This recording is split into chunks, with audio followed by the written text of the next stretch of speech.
Hello, everyone. Can you hear me okay?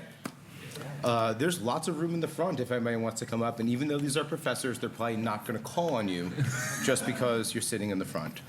So thank you all for coming. I'm Josh Friedlander. I'm the head of research and economics at the RIAA. Before we start, I know I speak for everyone here when I say this panel would not have come to be without the amazing work of Professor Alan Krueger, who suddenly passed away less than 2 months ago. His ability to bring research and business interests together led to the formation of the Music Industry Research Association. Everyone in this group had the opportunity to work with him, and the panel today is both the result of the great relationships that he forged and a reminder that he is missed by friends, family, and colleagues. We'll have 3 presentations today, and I'll introduce the presenters in order. Their qualification lists alone would probably take up a 15-minute session, so I'll be brief. Here are the highlights. Joel Waldfogel is the Frederick R. Capel Chair in Applied Economics at the University of Minnesota's Carlson School of Management and Associate Dean for MBA and MS programs. Most of his research since 2004 has focused on copyright issues, and he's published papers on the impact of piracy on the revenue of authorized products in recorded music, movies, and television. Recently, he's focused on the broader impacts of digitization on the supply of new products in creative industries. His book, Digital Renaissance, What Data and Economics Tells Us About the Future of Popular Culture, I assume there are copies to be signed, was published last year. And after college, he occasionally worked as a street musician, playing Baroque trio sonatas in Cambridge, Massachusetts. David Riley is the principal scientist in the Advertising Science Department of Pandora, as well as an adjunct professor at the UC Berkeley School of Information. He's been a leader in the movement to introduce real-world experiments to economic research. His focus is on experimental measurement of the effects of advertising on consumer behavior. In his spare time, David composes songs about experimental data analysis, and he's fresh from his performance last week in the Pandora Quarterly Jam session for employees. Will Page is the chief economist at Spotify. His annual calculation of the global value of music copyright has become an essential tool for all music industry stakeholders.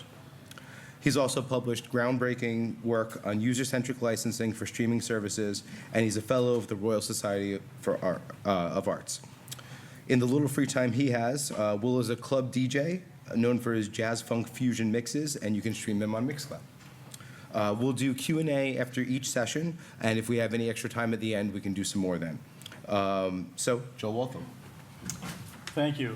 Thank you for those kind introduction, and also remembering Alan. I just spent a moment on that. I knew Alan for 25 years, and it's just it's shocking, his death. And if you dig into Alan at all, you find out that he was a very, very important scholar who really pointed economics toward actually looking at data, which is an inspiration, I think, both to me and others on this panel. I mean, really looking carefully at data to see what they say as opposed to being blinded by theory. Anyways, enough about that for now. I want to talk about 2 issues related to Spotify and streaming. So I'm going to talk. My talk's called "Platform Power and Possible Gender Bias at Spotify." And I should mention that this is joint work with some folks, a colleague at the European Commission, and also that Sarah Waldfogel's my daughter. All right, how do I make this thing go forward? There we go. Page down. Nope, that's not it. Right arrow?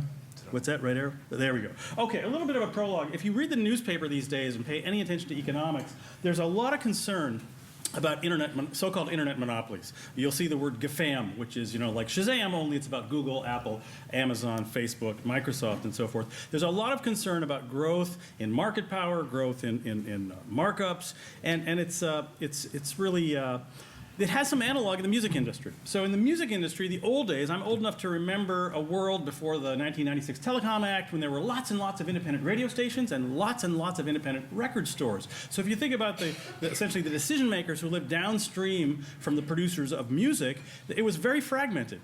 In fact, when Walmart got to have 20% of retail, people were alarmed. Oh my gosh, this is going to be a very congested, concentrated channel.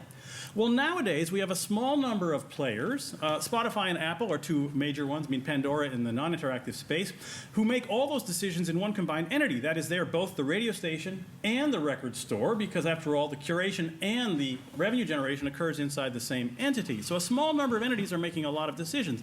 And it leads to these questions, again, in light of what's happening happening in the bigger economy, well, do they have power? That is, do these entities have power via, in this case, via playlists? And then the second question I want to talk briefly about is, do they abuse their power with respect to gender? So those are the questions. All right, so a little bit about the context. Digitization, just broadly speaking, the new technologies that have arisen, that have reduced costs of bringing things to market, have led to an explosion in new music. In 2017, I'm pretty sure it's 970,000 songs were ingested into Spotify. They weren't all new songs, but a lot of them were new. That's a huge amount of new product. And so the product discovery problem is a very non-trivial one. And there are a lot of ways that people solve the product discovery problem. There are collaborative filters, there's this and that, but there's also one-to-many playlists. That is, playlists curated by one human and then delivered out to many people as means of discovery. Now, playlists, if you're a certain age, you remember the floor wax and dessert topping skit from Saturday Night Live. Well, playlists are like that. They're both a potentially informative list of songs, but they're also utility for playing songs. You press a button and now you start hearing the songs on the list. And so the first question that I wanted to talk about was, how much does playlist inclusion affect the success of songs? Like, what's the quantitative impact? So what we did is we looked at the data that are publicly available from Spotify, the top 200 songs by day by country, gathered those for a couple of years and combined them with some data on playlists. That is, when do songs enter some of the major global playlists? We focused on the biggest ones because this is sort of hunting where the ducks are. If there's an effect, we should see it best for the biggest playlists, and the biggest were at the time today's top hits, Rap Caviar, Viva Latino, Bella Reggaeton.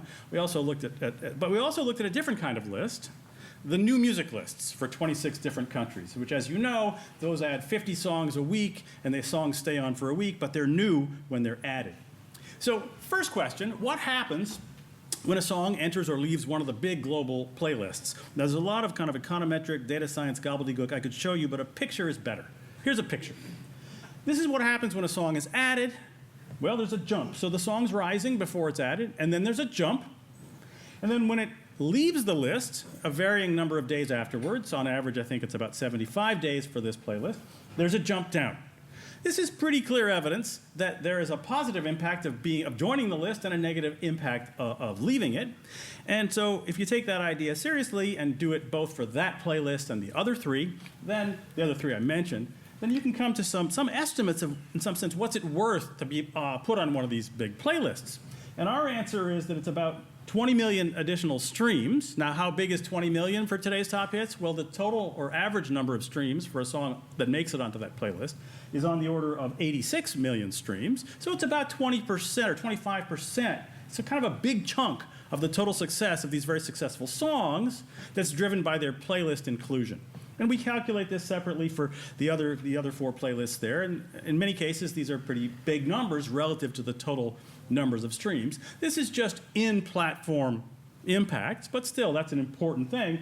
Now, you can dollarize this. So what's it worth in dollars? Based on rough guesses, basically $4 per thousand streams is the number we use, roughly that number. It's about $77,000 to get on today's top hits, and you can read the other numbers as well yourself. So it's kind of, the answer is yes, these global playlists do have an impact, so there's some power in these playlist decisions. The new music lists are different in a couple of ways. One is they're not aimed at the top of the distribution. They're not covering these already very successful artists. They're new, sometimes already well-known artists, but they're new songs and sometimes new artists as well. The other thing I mean, that's interesting because it means these could be about product discovery as opposed to additional success for sort of already discovered artists. But from a technical standpoint, a measurement standpoint, these are challenging because these are new songs when they enter the list. So that means you can't do a before and after type of analysis. It makes it much harder. So we have some ideas about how to answer this, but this is less like shooting fish in a barrel. Sorry about that if you're vegetarians. Anyways, but then the other. So what can we do? Now again, the context here, we have 26 countries over the course of the year 2017, and so there are 50 songs being added per week in each country. Songs are on the list for 7 days. And one interesting fact is that these lists differ by country, but there's substantial overlap. So that might give us a little bit of a clue about how we could look at this. Let me first, though, just show you something that's got some raw data in it. With this graph, the upper line on this graph, what it's showing you is how successful are the songs that get onto onto the new music playlists. On the horizontal axis is the rank on the new music playlist. So from 1 to 50. You probably can't see the numbers very well. On the vertical axis is a measure of success. Since there are many countries here, we want to use a measure that works across countries, so we're just going to use the share of those songs that end up streaming in the top 200. Remember, these are new songs, a lot of them do not. Anyways, at the top of the new music list, songs ranked number 1 on the new music list, on average 80% of those make it onto their country's top 200.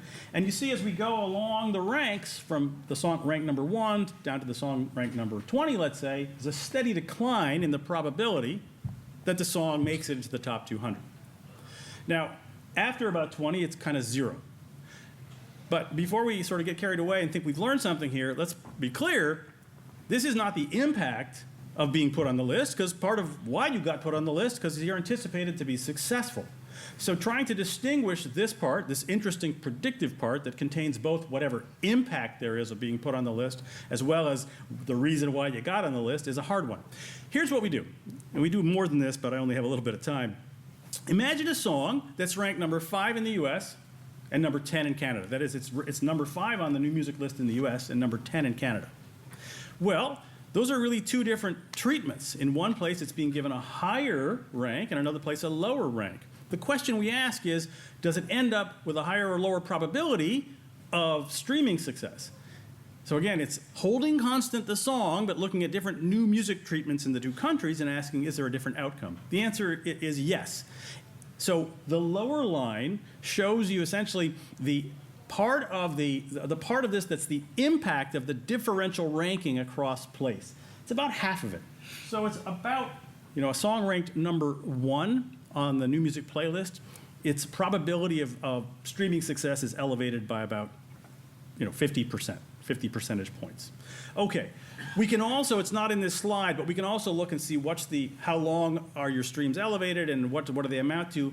For the US, being number 1 on the new music list is worth about $55,000 in our estimates. Remember, it was about $77,000 for today's top hits. But it's much lower if you're not in the top 10 or something. If you're 20 or below, it appears there's no impact, no appreciable impact on streams or revenue.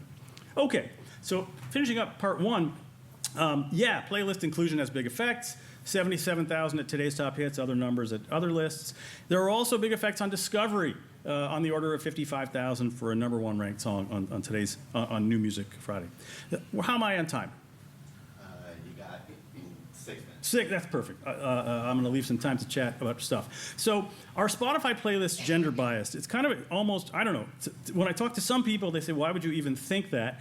And the only reason we have this question is that there's been a lot of concern about gender issues, not just in music, but in other industries. And I was at a Music Industry Research Association conference last year, and there was a lot of discussion on a panel about gender issues in music, and a concern that there really is inadequate streaming success. The shares of streaming are low for women relative to what people think they should be.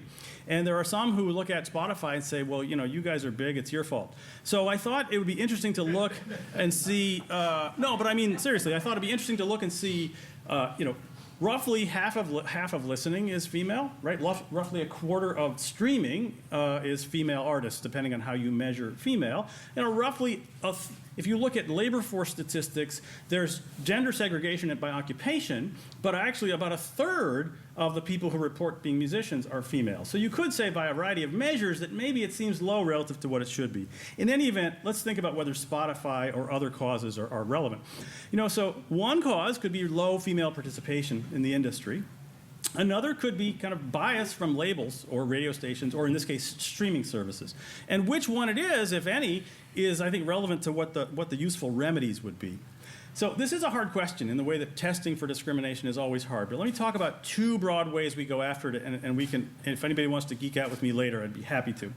So one way to think about it is, suppose you have stuff that's predictive of whether you would make it on a list, like past streaming success of the artist. After accounting for that past stuff, are women or men more or less likely to make it onto the big playlists? That's one kind of way. Another very different kind of way would be to say, well, think about that new music list with the ranks. Well, so you already saw that higher ranked songs stream better. So if a song is getting an appropriate rank, then it should stream appropriately. If women are being discriminated against, then when they're ranked 5, and they should have been ranked 3, we should see them streaming more at rank 5 than men at rank 5.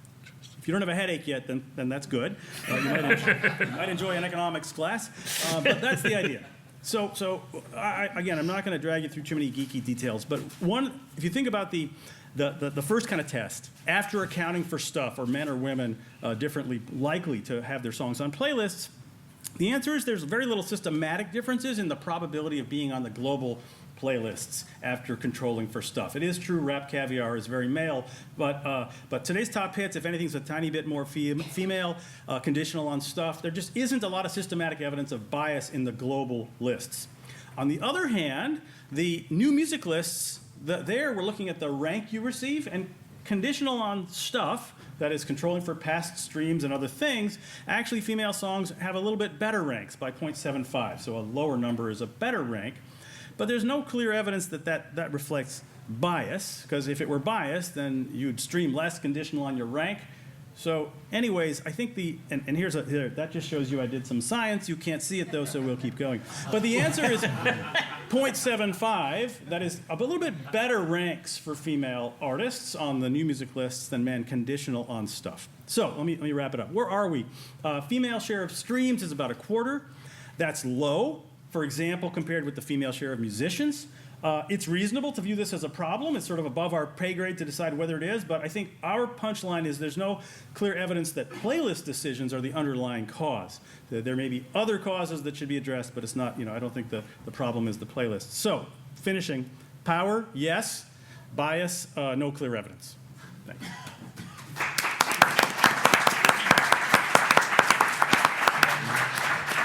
I think we have about 3 minutes for Q&A. Any questions? Just a quick question. That 0.75, what does that mean? So what that means is that, just to simplify a tiny bit, suppose that what's relevant is how much did this particular artist stream in the past prior to making it onto this week's New Music Friday list. After accounting for how much the artist has streamed, so in general, artists who stream more are more likely to make the list and have a better rank. After accounting for that, women have a rank that's 0.75 lower on average. 0.75 what? Oh, the rank units. So the rank goes 1 to 50. So instead of being ranked 20, you're ranked 19.25. That's not a real thing, but Thank you. on average. Yeah, good. Thank you for asking that. Go into the back real quick. Hi, thank you for this. This actually might be possible to infer from the actual data, but when you say like a #1 placement on New Music Friday is worth $55,000, over what time period is that? Is just on the duration that it's on the playlist, or just throughout? Oh no, great question. So sorry, that's the lifetime. So I didn't show you a picture that shows what's really interesting about the new music list. There, you're on for 7 days, but it looks to us as though there's a long, persistent effect of having been ranked very highly. It really only operates in the top 10, but it lasts like multiple weeks. And we measured out 120 days. I mean, it's decayed to nothing by then, but it's think of it as the lifetime of the song, but it's not really the lifetime. It's like 120 days. All right, one more very quick question. Hello, my name is Michael. I'm with the Country Music Association. This might be a chicken-egg piece, but when we look at gender biases, have you thought about exploring it from the user perspective, that men might be just more likely to actually consume their own genre and are not reciprocating the female consumption angle, where females are more likely to engage with that opposite gender, and so therefore that inequability will not allow the catch-up? Yeah, no, so that's a great question. We would not by our test, we wouldn't call that bias, even though it is bias. Yeah. But it's a bias outside the system. So our test is sort of more narrowly about, given whatever it is that audiences do, is the platform behaving in a way that responds to the environment kind of in a even-handed way. But if the world worked that way, and there are some data about this. There's a data scientist at Spotify who has this very cool website, and he reports genre listening by gender, and you do see some pretty interesting patterns there. It's called, what's it called? The Glenn McDonald's website? Alchemy. What's that? Alchemy. It's a different one, but it's linkable from that one. It's the one with the sorting hat, and then it's got all this really cool stuff. Harry Potter. Yeah, no, that's where he got that sorting hat word. Okay. Okay. Am I done? Thank you, Joel. We've got David Riley next. Oh, How do I sorry. get to mine? Let's see. Just PowerPoint on the bottom left. Bottom left? Yes. And there should be several presentations. I'm not a Oh. Yes, I do have it in PowerPoint, but I don't know. Okay, what should I be doing? I'd minimize me. Minimize you? Click the close box here? Yep, all right, here we are. I don't drive Windows very well. GAFAM. How do I? How about this? Will this work? I don't know how to right click, or I don't know how to Here, left here, click. here, That's the problem. Escape, escape. I'm always right clicking when I need to be left Look at clicking. the slideshow. It'll be probably good at That's the single button. Okay. So I'm going to talk about advertising, which is a big source of revenue for some parts of the music industry, particularly at Pandora. I've been spending a lot of time trying to measure what does advertising actually do. Does anybody actually change their mind about what they're going to buy based on advertising? I've always been a little skeptical about this, and I've noticed that the advertising industry frequently overestimates the value of advertising through various methods that they use. You have many choices whenever you try to do statistics on things, and often the choices that get made tend to bias things in favor of finding that there are huge effects, often sort of implausibly high. So I've been railing about this for a while. It's not been super useful for my employer relationships because I've worked for Yahoo and Google and now Pandora after leaving academia. But I finally hit something where my employer is happy for me to talk about it because I found that with audio advertising, so far it looks like some of the things that people do actually underestimate the effects of audio advertising. So we're going to talk about this. This is the joint work with my colleague Jen Ju at Pandora. So I'm going to skip this thing. I'm going to talk about, so what we're doing in this experiment is eating our own dog food. It has been really hard to do these studies because I need to get data on what do consumers actually buy from the advertiser, and often the advertisers are not able or willing to share that data. So while we've been building systems to make it easier for our advertisers to measure their ad effectiveness with audio ads, we're eating our own dog food by testing, can we get people to buy subscriptions to Pandora using audio ads? So we have 3 tiers of service, the ad-supported service, which is where I'm going to be doing the experiment, and then the Pandora Plus option, which is $4.99 a month for all the internet kind of non-interactive radio, and then Pandora Premium, which is $10 a month for on-demand service. So observational measurement is common and often leads to incorrect measures of ad effectiveness. So I'm going to give you a couple examples of this. Something I did with Randall Lewis at Yahoo was we managed to run a careful experiment with like 1.5 million people in it, and we randomized who was going to get the ad and who was not going to get the ad, and then we compared for a nationwide department store how much were people buying, and we got an answer that was something like 5% increase in sales plus or minus 7%. At a 95% confidence interval, right? And so what I've learned is most of the time when people report ad effectiveness measures, I mean, first of all, you don't usually see confidence intervals in industry settings, right? Scientists like to use confidence intervals, but executives don't. And so often that sort of gets shoved under the rug. And then the other thing is that when you do see statistically significant effects of advertising, they're almost always overstated. Like if it comes out to be, that the confidence interval excludes 0, that's probably because somebody was overestimating something, okay? So what we found in our case actually was an example of an underestimate.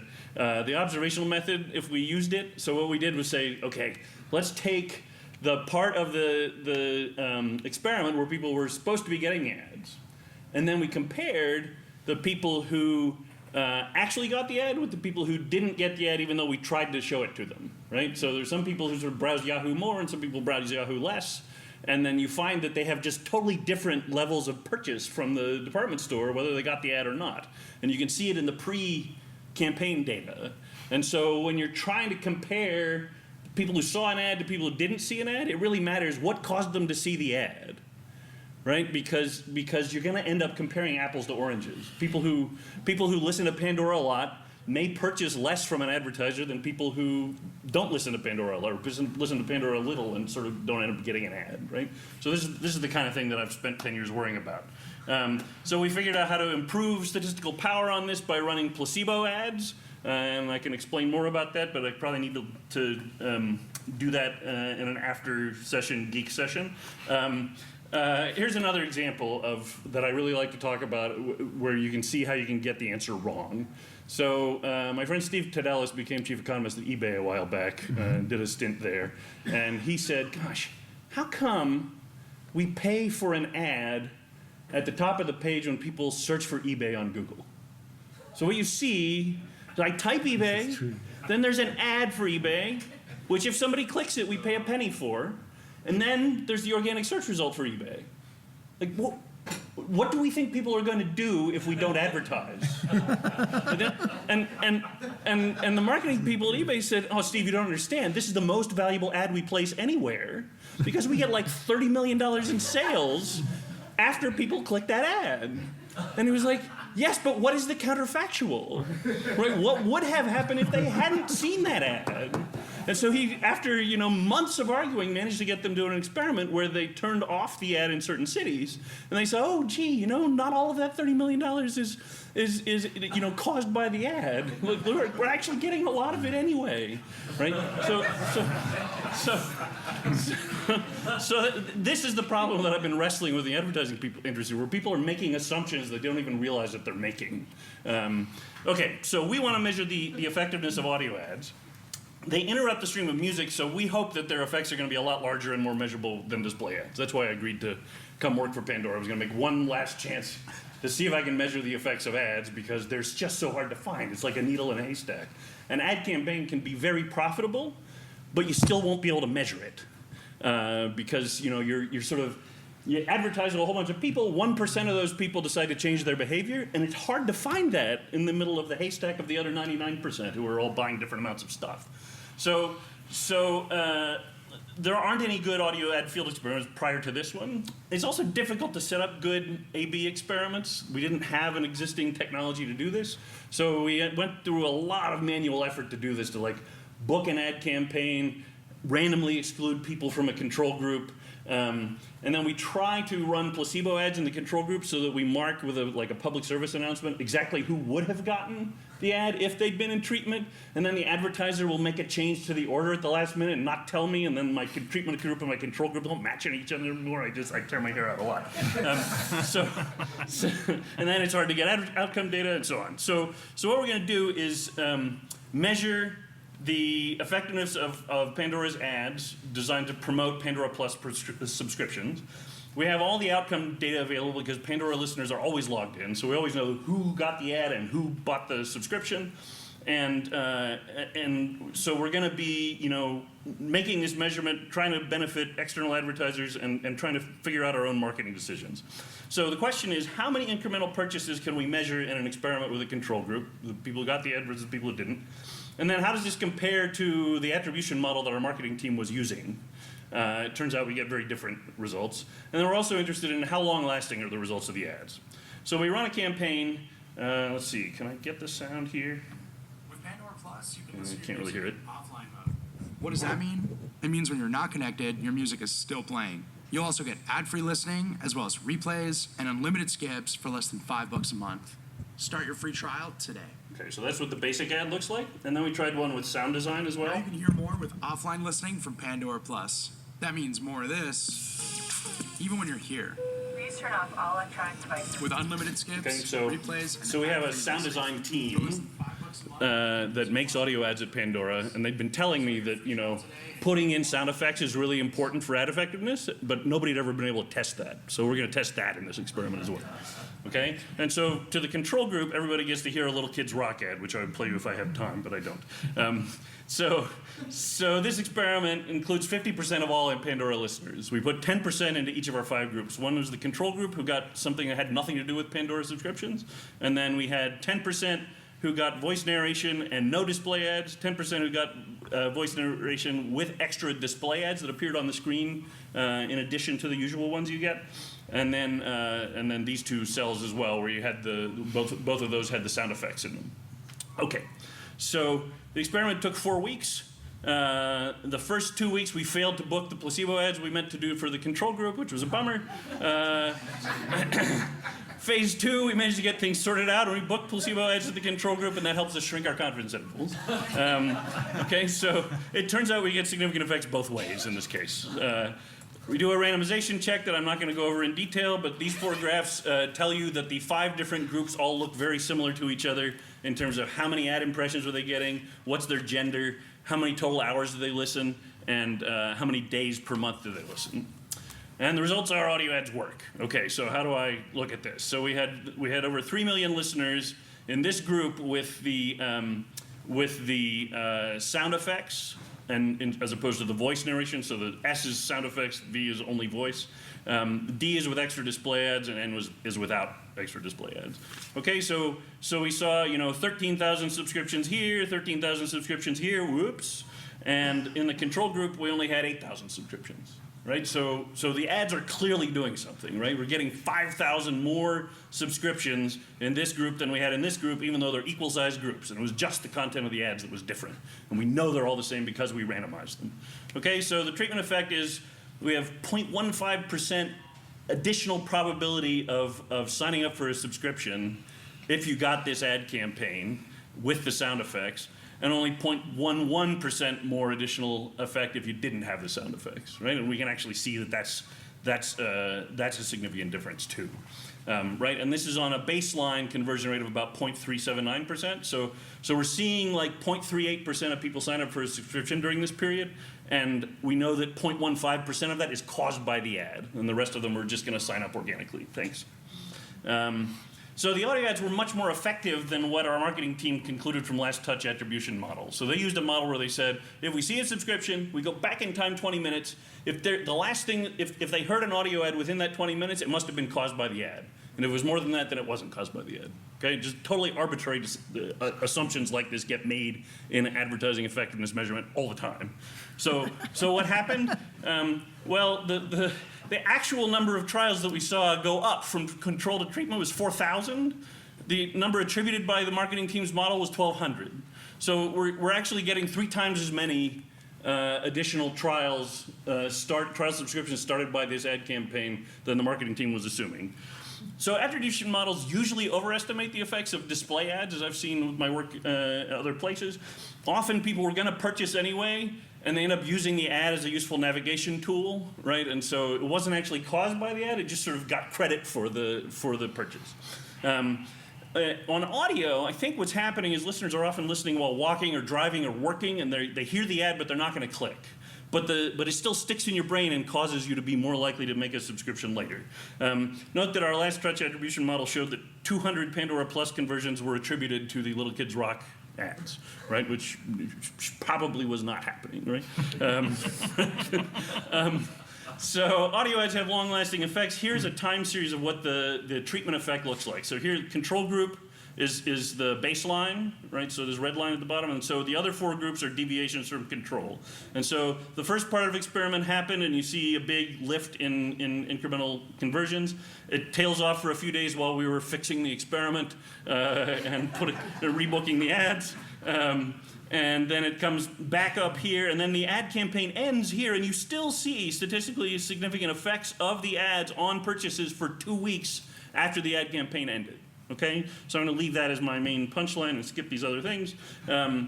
We see conversion lift between 49% and 65%, depending on whether you had sound effects or not.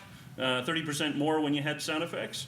Audio ads actually caused 3 times as many incremental conversions that we would have thought from the observational data model, and about 25% of the incremental conversions take place in the 3 weeks after the campaign's over. Okay, thanks.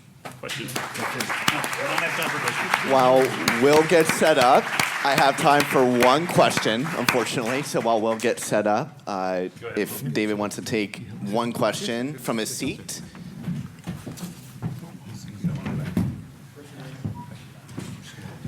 Hey, how's it going? That was really interesting. One, I think a cool point to point out that wasn't really highlighted is when you were doing the experiment to learn something, you also brought in Little Kids Rock and had this benefit for a partner of Pandora, right? Which is cool when you think about like social responsibility. But the other thing is, with advertising, obviously there's a variety of goals that a campaign can have, right? One of which would be this conversion. Do you think these results also apply to, let's say, a brand campaign? Or like, how do we think about measuring those types of things that don't have necessarily a clear action close to the advertisement? Yeah. When people talk about brand advertising, I feel like, well, brand advertising is only useful if it eventually causes people to purchase more, right? And traditionally, I think people don't measure the impact of a brand campaign on actual purchases because it is just too hard statistically. You just can't find the needle in the haystack when you do that. And that's why people who do brand advertising will do things like, is the treatment group more likely to remember the brand name than the control group is, or even more likely to remember having seen the ad? And so, in my ideal world, we eventually get to the point where we can measure the effects of the brand campaign on purchases, but it's awfully tricky to do, right? So that's why brand people tend to look at upper funnel metrics, they call them, rather than lower funnel.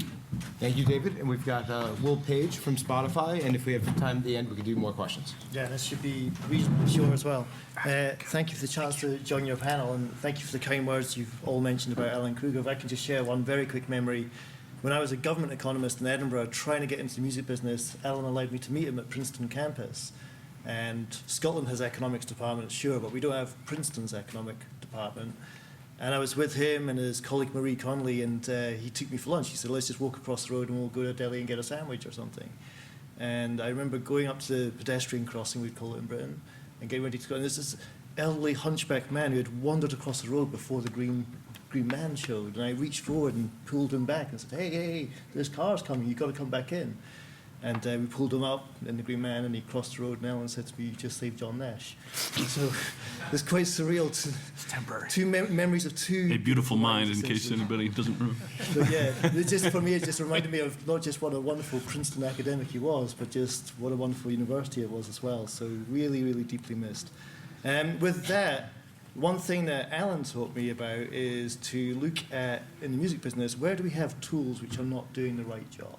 The business is growing, there's more artists, more songs, more subscribers, everything's going right. Well, where have we got rusty tools? And what me and my team, many of which are in the room today, are really focused on is when can we do things better? When can we give the industry a better tool, a better metric, a better term that allows us all to do a better job? This is an example of one.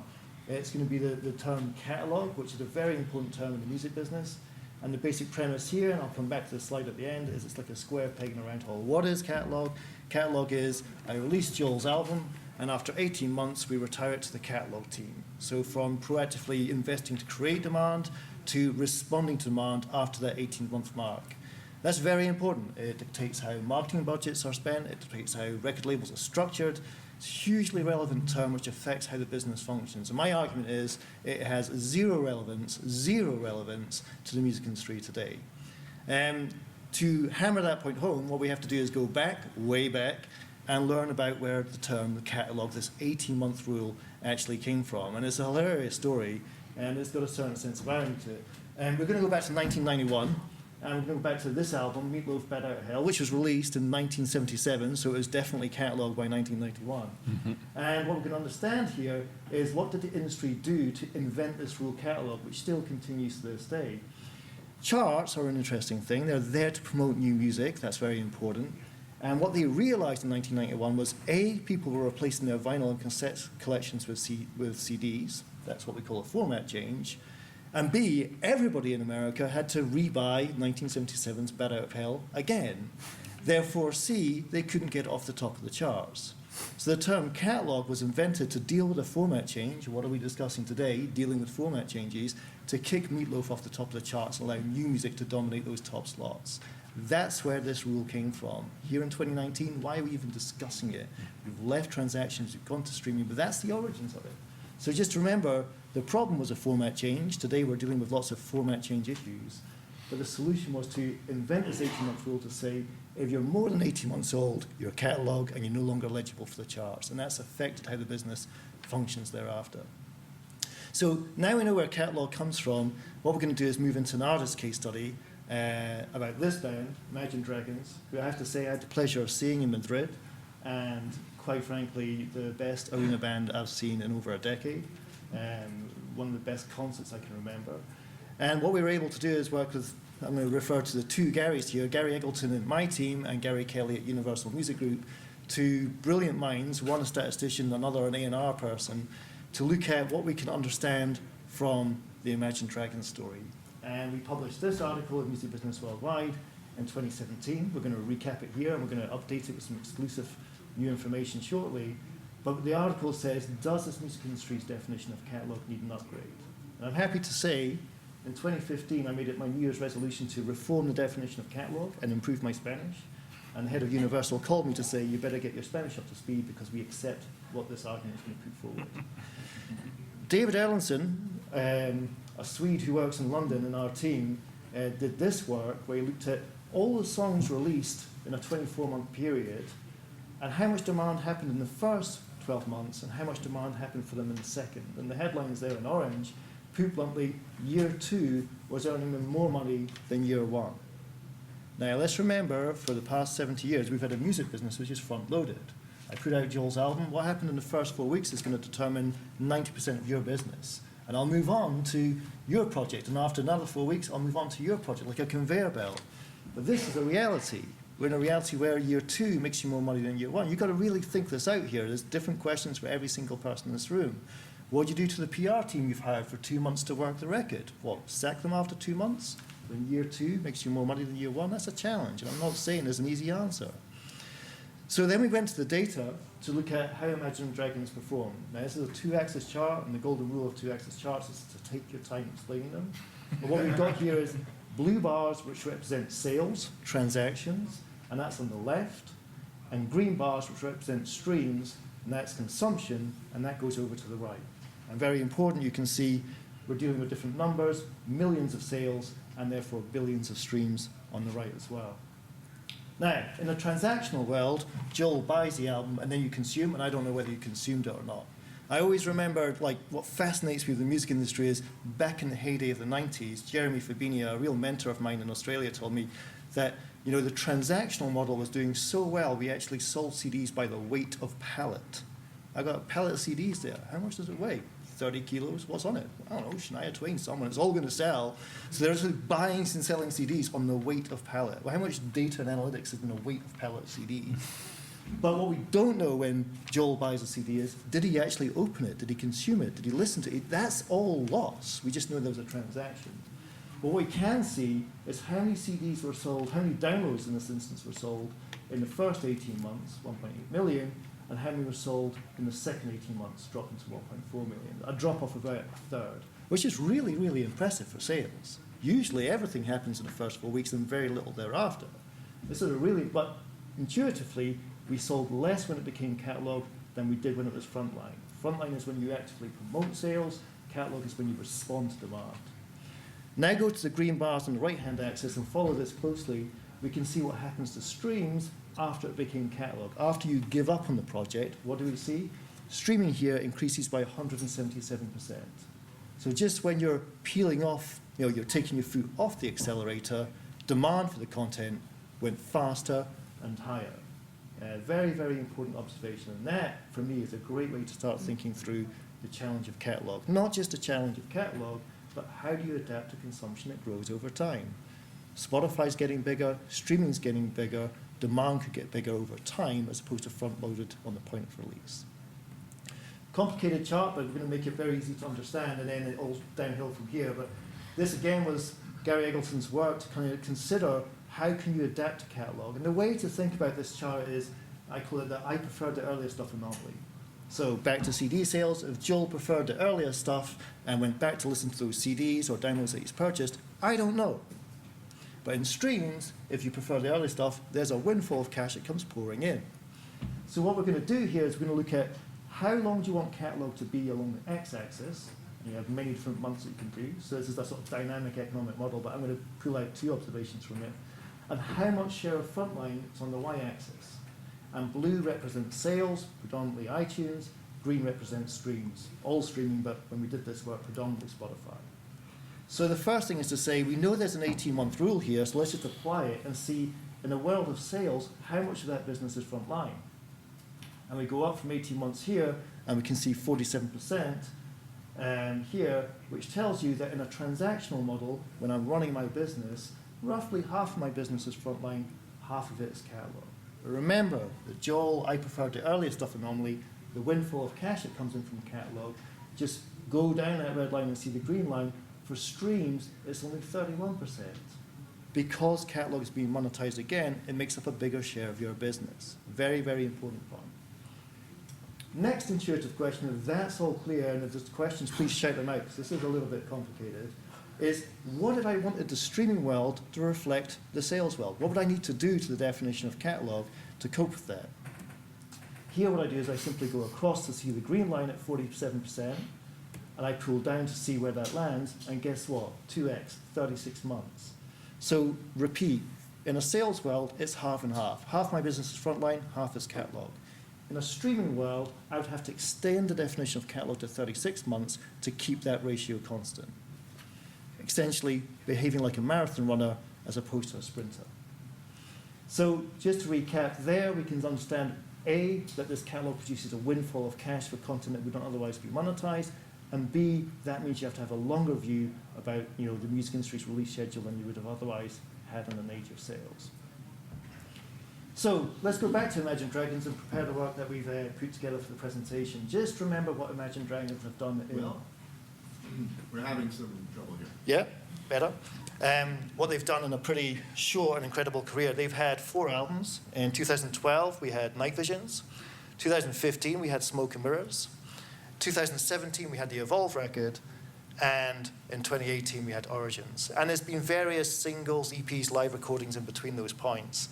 As a fan of the band, and I end of one point here, I loved the first record, and I really loved the third record. I wasn't so hot on the second record. And I think the end of one would transfer to a wider fan base as well. If you look at their numbers, they really came strong in the third. And that's important for your business, Josh.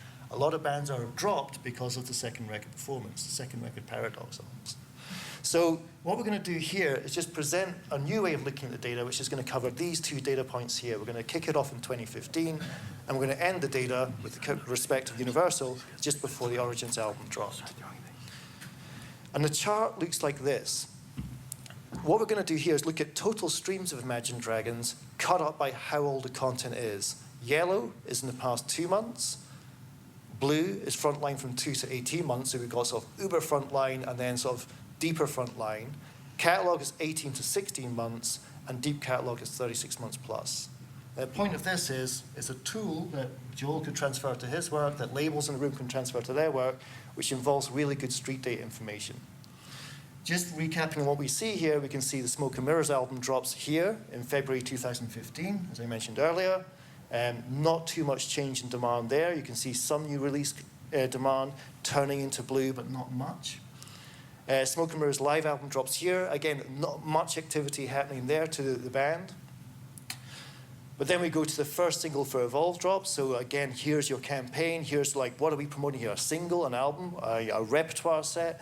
And we can start to see the campaign grows. And then whoosh, the Evolve album drops. Yellow captures demand for the content that's just only 2 months old, which is a new album.